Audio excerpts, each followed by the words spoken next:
Communication Workers Union, Equality and the relevant department has been running a series of bite-sized sessions dedicated to the 60th anniversary of the Race Relations Act. Today, Phil Charrington and AJ Amarjit Singh will be presenting the last in the series of bite-sized sessions. Phil is a member of Kate's team and heads up the Wales Union Learning Fund and works with AJ. There's no need, we all know who AJ is and the great work and service he's done to our union for a few years. I don't want to say the age thing. So he is a true friend and a true champion of our union. I will also, for the work he's done with the Wales TTUC as well. It's my honour and pleasure to hand over to Phil, who will introduce the session. Please give a warm welcome to Phil and AJ, please.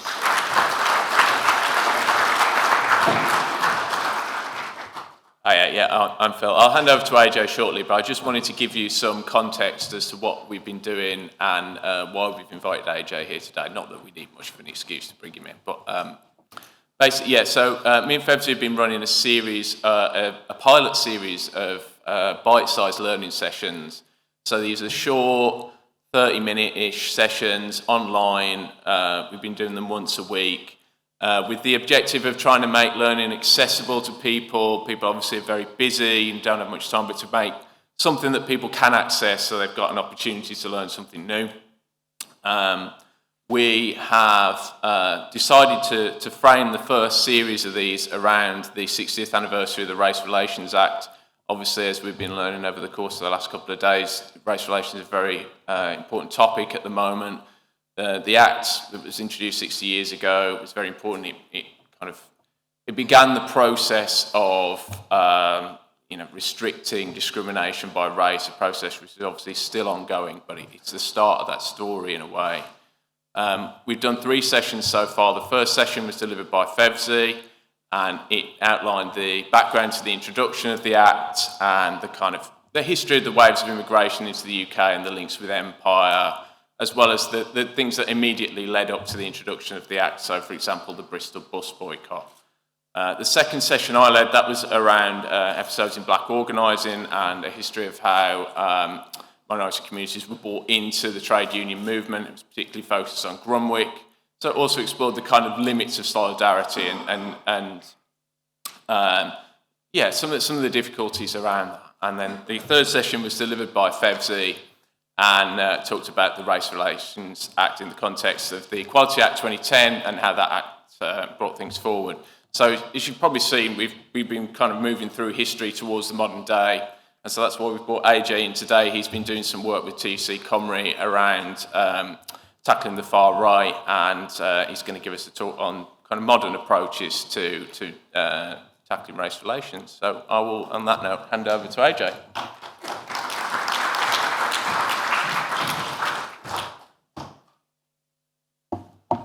So, it's nice seeing some old faces in here.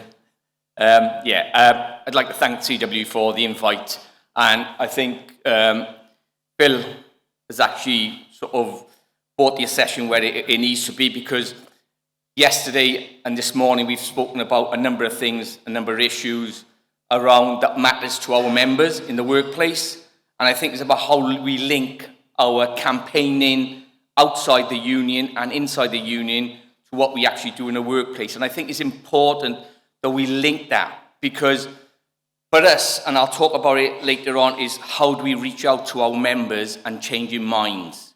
Because that's what it's all about. It's about changing minds of the work that we do. Bread and butter issues, pay, terms and conditions matter. They do matter. But equality matters as well, because it affects people in the workplace. It affects their performance. It affects their ability to do their job. So I'm just going to talk about some of the work I've been doing with TUC Cymru. I'm still a CW member. I've been a CW member for 39 years. And you would have read in the bio, I was branch secretary for 15 years before I left 3 years ago. I do miss my CW colleagues. as I say, you know, we had different opinions and different issues, but we were all one family. And I think that's the important things. We've got more things in common than divides us.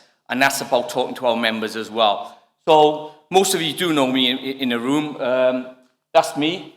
So I'm going to start off with, if you remember when Boris Johnson was Prime Minister, he authorised a commission on race and ethnicity and Sewell. He called it the Sewell Report. Well, I actually call it the Sewage Report, because what actually came out of it was rubbish.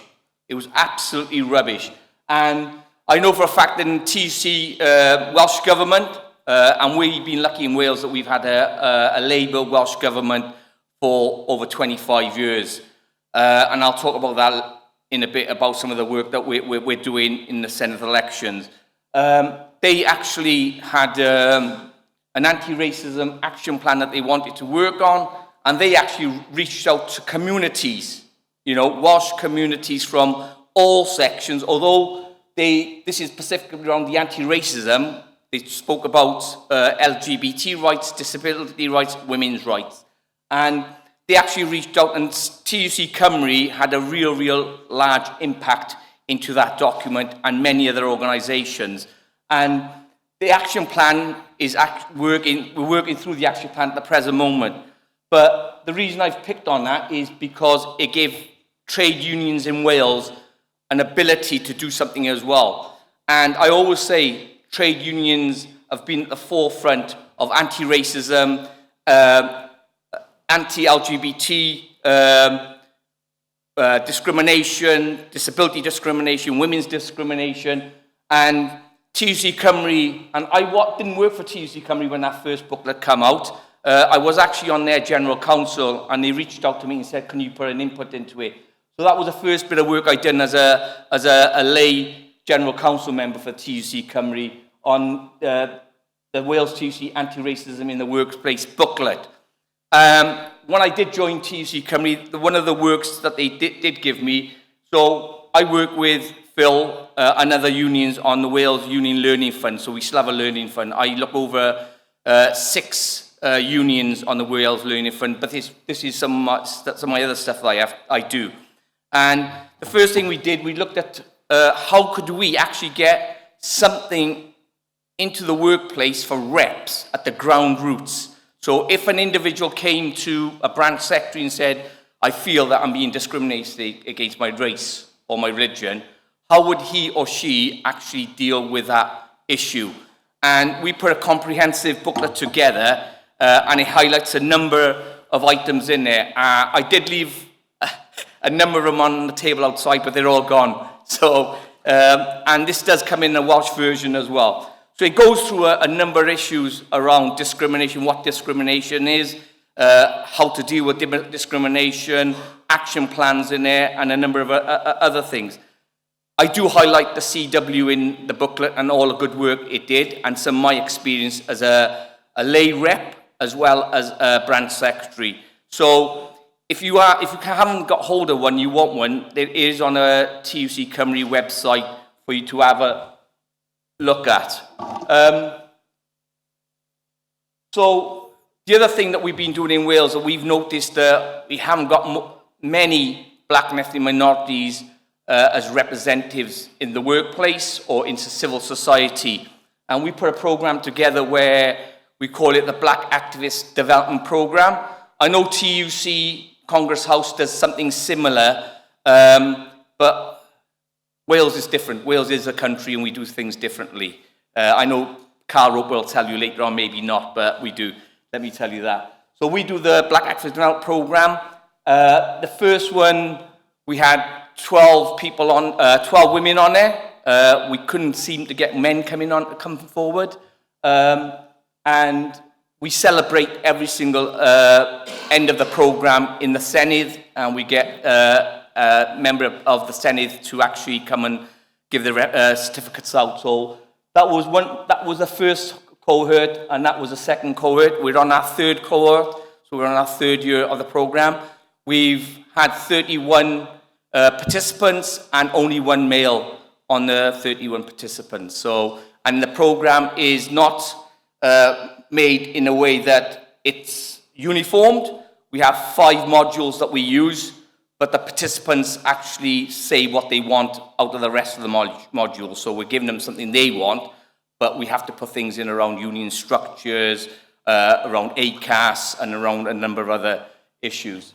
So the other work that we're doing on next week, we've actually got our Black History Month event in the Senedd. Again, we get Senedd members to actually sponsor it, and we invite all Senedd members to come and thing. And we use specific subjects for our Black History Month. Last year, we actually launched that booklet, the Anti-Racism in the Workplace Toolkit. We've actually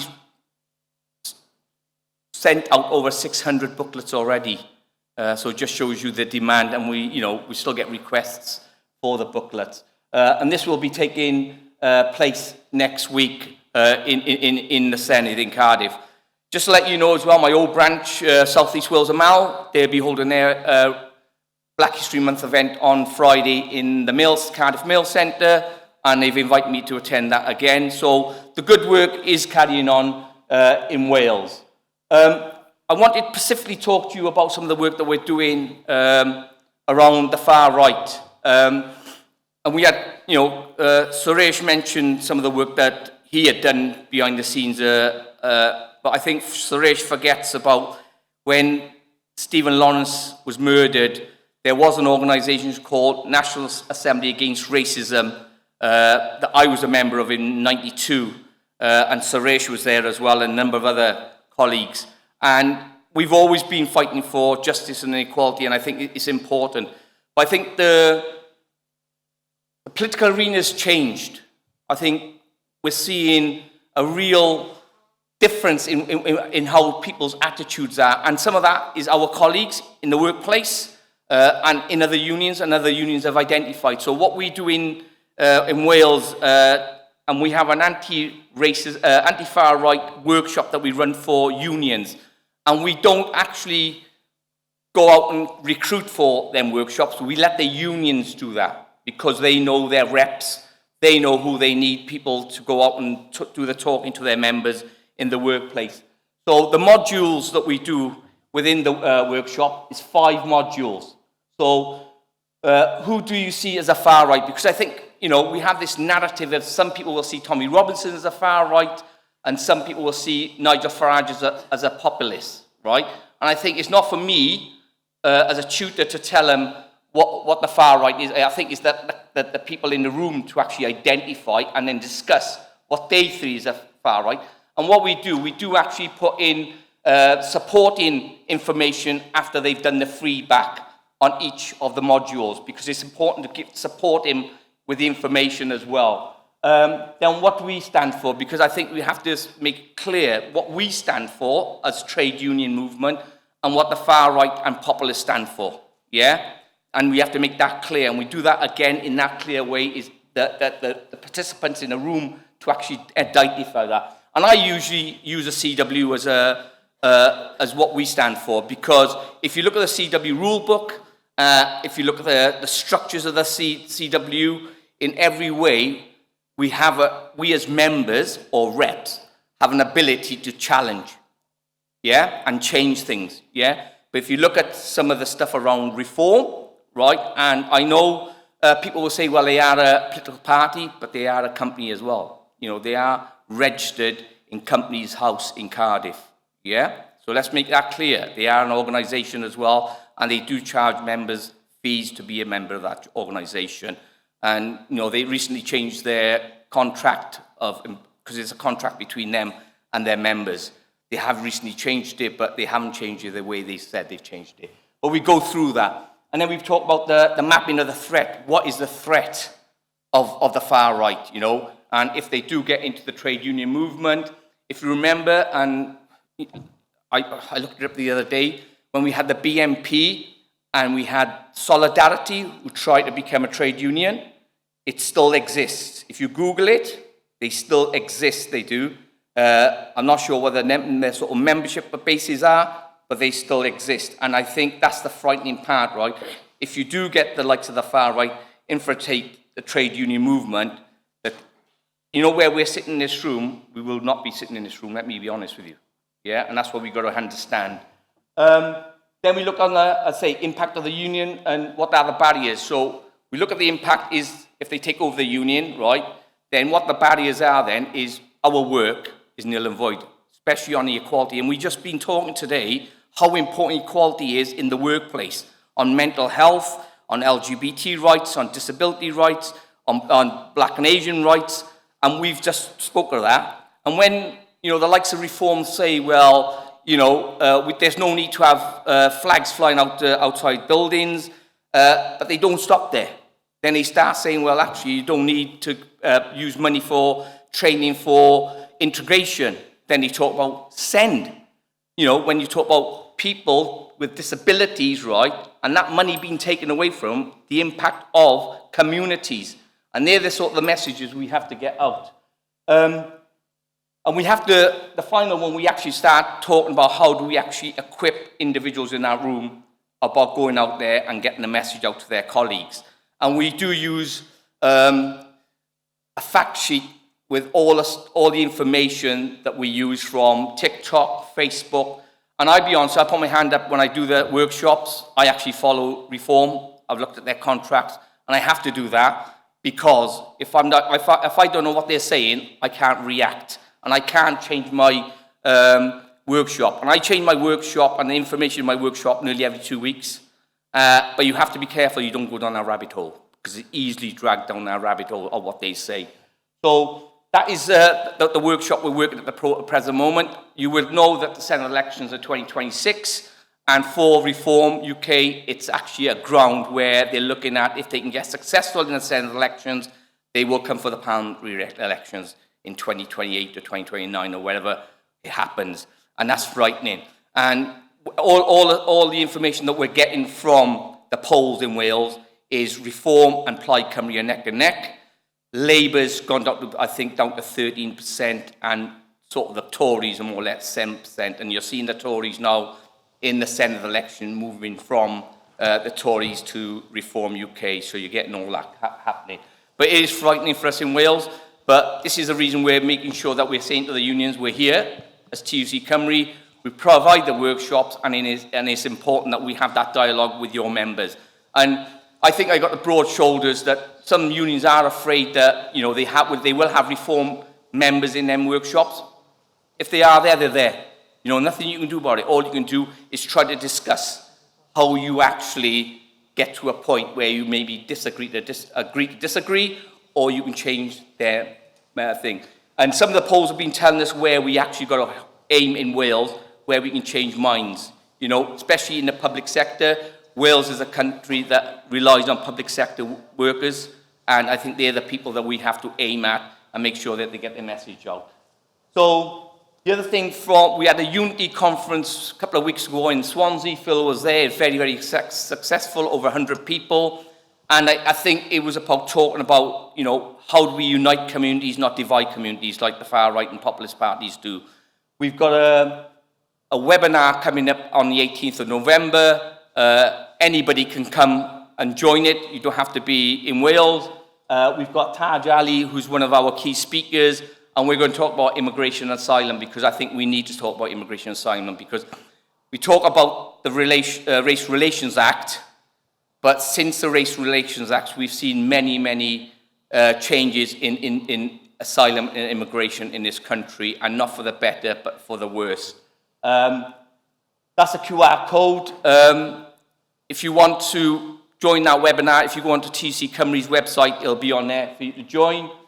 And coming back to why we are actually here around, you know, 1965 was a turning point, but remember that turning point only became a turning point because something happened. And remember, if you look at the Race Relations Act, right, it changes when something happens. So the boycott was in 63, a Labour government again, Harold Wilson, and I was looking up last night and actually mentions Tony Benn as well, who's the MP for Bristol. And he was at the forefront of making sure that he supported the individuals who were being, were actually, were being discriminated against. So as I said before, we've had changes in the Race Relations Act over a period of years, and you can see 65 was the first turning point, then 68, 76, and 2000.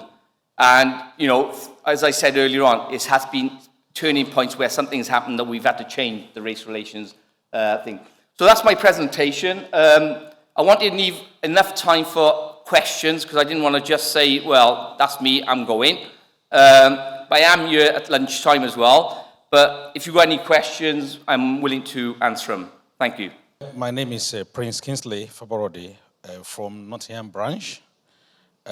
We've seen a lot of changes within our movement in the recent time.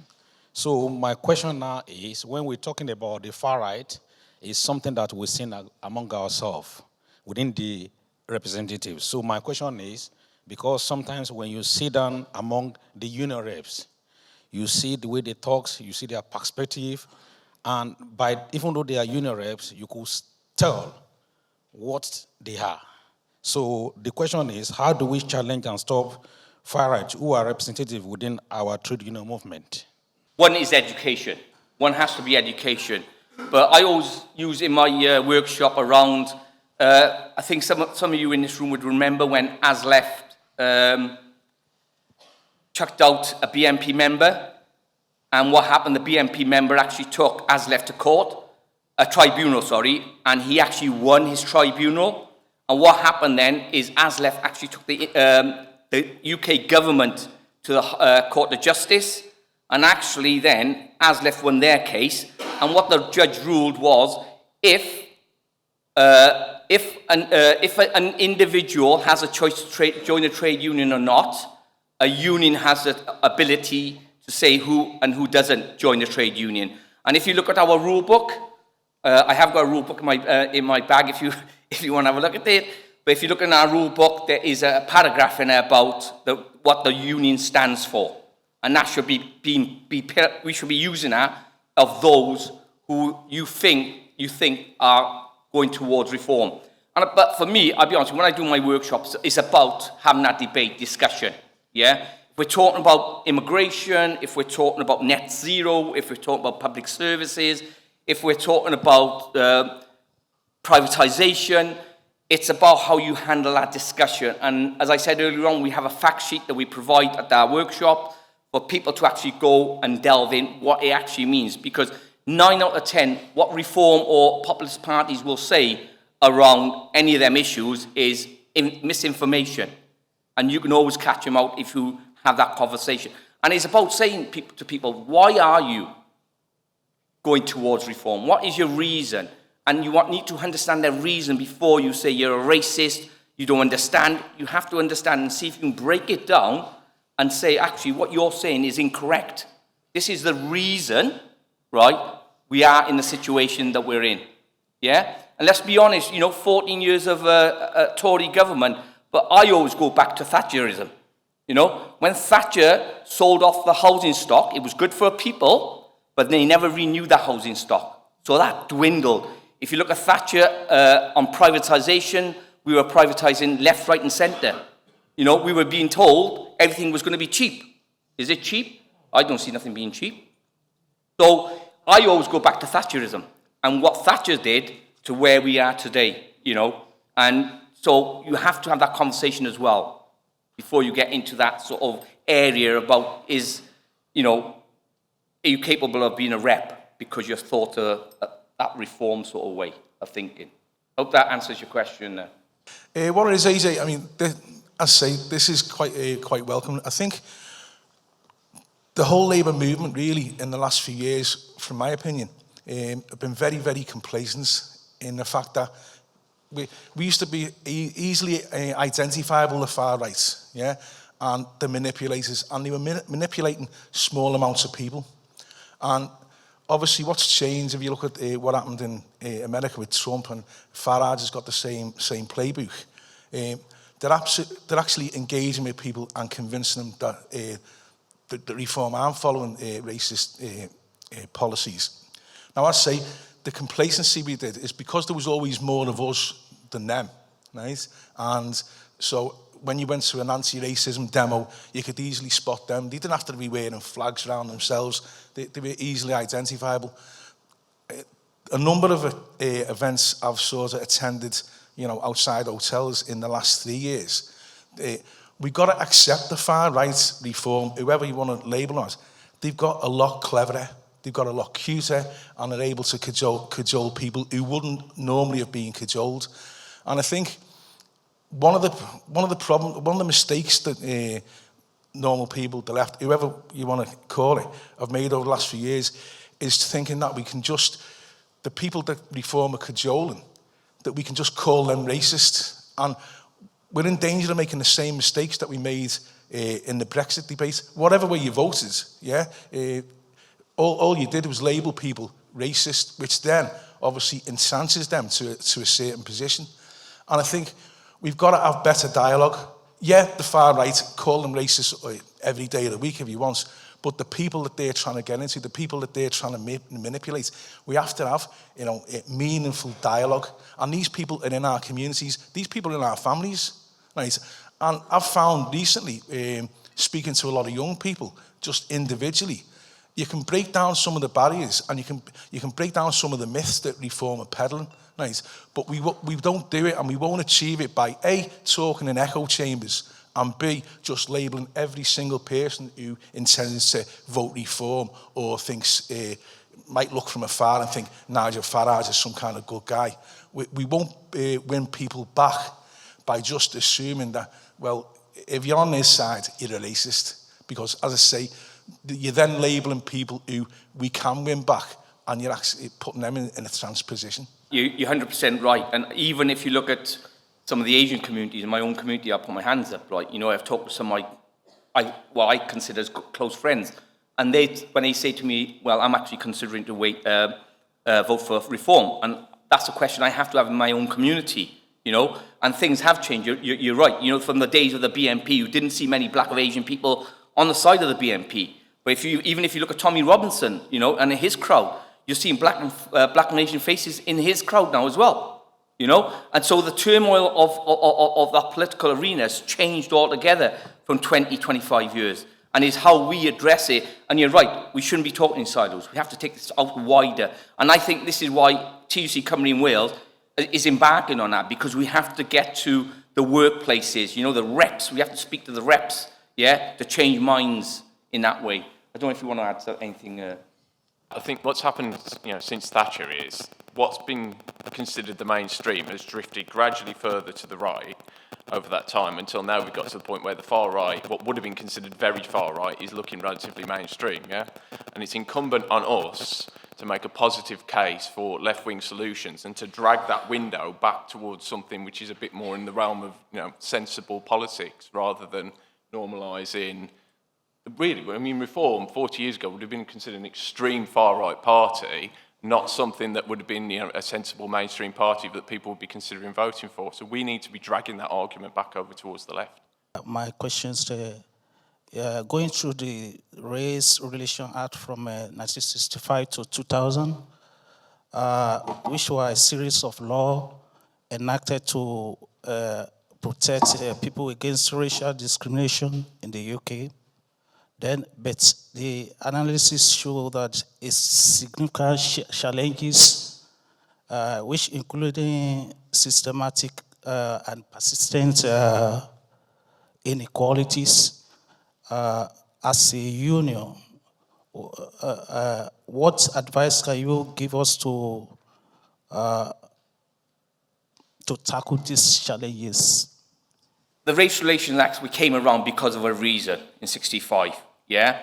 And it was only in a public sort of sector that became a reason for to be used. But I think, can we divide the Race Relations Act to what's happened with immigration, asylum, and what's happened to black and Asian people in this country? And, you know, I talk about minorities in that as well. Is, if you look at the laws that we've been making, and I did a session for Scotland not long ago around immigration and asylum and how it's changed, and even the terminology where alienism was used in the initial aspect of you know, society, and although the terminology's changed, but we've gone more to the right.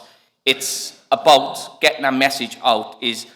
And I think, you know, we have to have this honest conversation, and Suresh touched it on yesterday when we talked about small boats and hotels.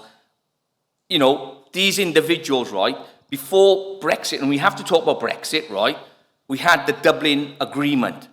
The Dublin Agreement, right, which relied on the issue of if you thought an individual came through a safe country, you could be able to send that individual, back to that safe country, right? When we left Brexit, that Dublin Agreement was broken. And what we had to do then, right, is, and if you look at the statistics, that's when you've seen the rise in the small boats coming over, right? And this is where the UK government is saying we need to do something about it. But they're not addressing it. If you look at, I've seen it in the Plaid manifesto in Wales, and I've seen it in the Greens manifesto, is they're asking for a safe route. So when we talk about safe routes, right, let's get it clear. When the Ukraine war happened with Russia, right, invasion of Russia into Ukraine, right, these people were allowed to come over. They didn't come over small boats, right? Why can't we have an objective like that? If you remember Hong Kong, what happened in Hong Kong? Yeah, there was people who were allowed to come over. Why can't you? There were small pockets of Syrians and small pockets of Afghanistanis that were allowed to do that as well. So we've got a tested route of doing some of that stuff. Why aren't politicians coming out clear and actually saying we need a policy that dignifies these people coming over? And I can remember many, many, many years ago, going to TUC Congress and speaking on a motion around let them work. Why aren't migrants and refugees allowed to work when they get here? Yeah? And we have to make sure that we dignify these people that are coming over, because at the present moment, the way they are, they're jailed in these hotels because they can't come out because of the demonstrations outside and all that. And I've seen this in Wales as well. It's not only happening in England, it's happening in Wales. But we have to make sure we push governments to have policies, right, that are fair and equal and dignify those people who are coming over as well. I kind of got a question for AJ from the point of view of, is this kind of thing going to be rolled out in the UK as regards, I mean, obviously what the resources you created already are fantastic, but I think from what the colleague said over there about we've been a little bit asleep for a while, and the fact is I think that the Uniting the Kingdom rally in London was a wake-up call, and the fact is that, but what we've got to do is, and I think what you said was vastly important from the point of view that you peel away that soft layer that is actually gathering the hard right. And I suppose you can just characterise it in the fact that, you know, Nigel Farage and Reform are creating a big pond for Tommy Robinson to fish in. And that's what we've got to watch out for, because people can be won over to the hard right if they start moving to the right.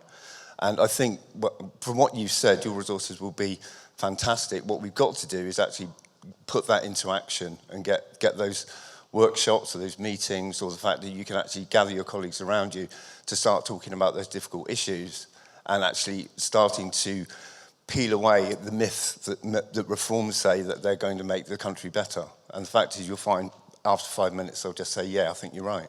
Yeah. Just make it clear, TUC nationally in Congress House are embarking on all the regions, TUC regions, to do something very, very similar. It might not be in the way we do it. We actually go to the unions and ask them to go into their workplaces. I know the TUC in regions have been asking their executives, their general councils to do it first and then put it out. We've done that already in Wales. We're on the next step now, going into branches. We've got UCU coming up, we've got Prospect, we've got CW, we've got a number of other unions asking us to do it. I think, I'll be honest with you, I think because of Wales and the Senate elections 2026, we need to do it now, where in England, especially England, is that, although you've got council elections next year, but you haven't really got the parliamentary elections, and I think TUC Congress House has got a bit of time to actually do that bit of work, but I would say they need to start in now. If you pick the booklet, what I've shown you earlier on, there are actually a number of QR codes are actually, you can do the online training for them, and that's a TUC one. So TUC have got some of their sort of online training and all that happening already, and they are going to bring some more up, but Carl Roper will explain that later on. And just make it clear, in Wales we work with Stand Up to Racism, we Hope Not Hate, Show Racism on Red Card, other organisations as well. And remember, this is not only a race issue when we talk about the far right. Let me make it clear.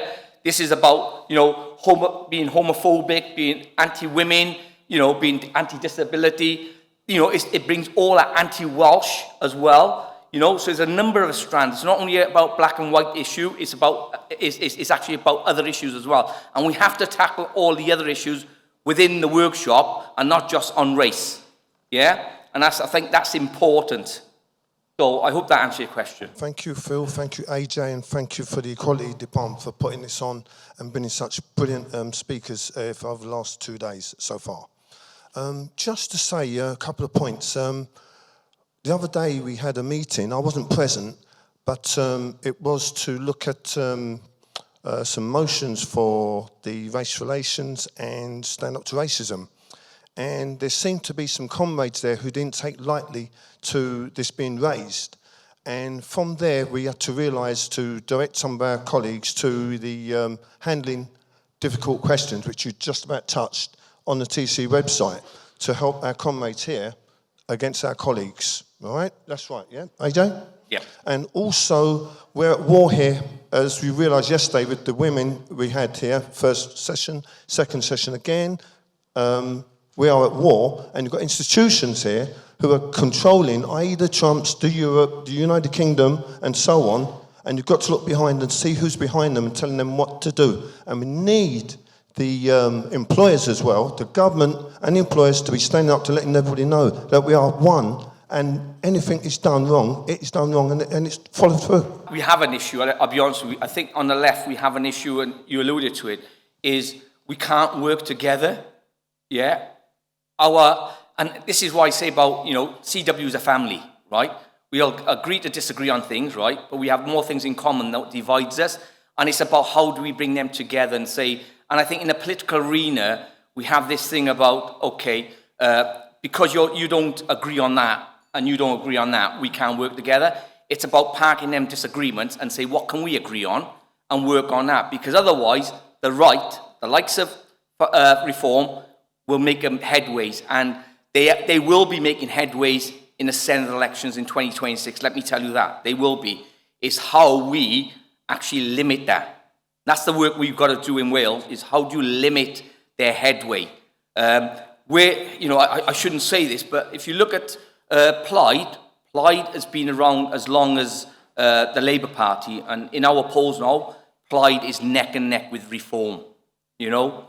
And it's how then, as the TUC in Wales, how do we deal, if we have a Reform government, how do we then interact with that Reform government as a trade union movement, you know?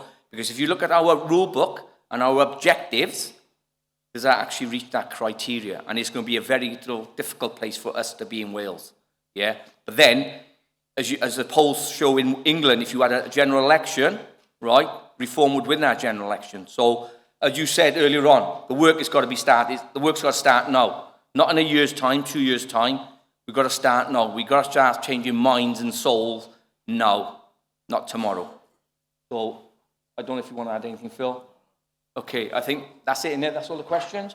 Thank you very much.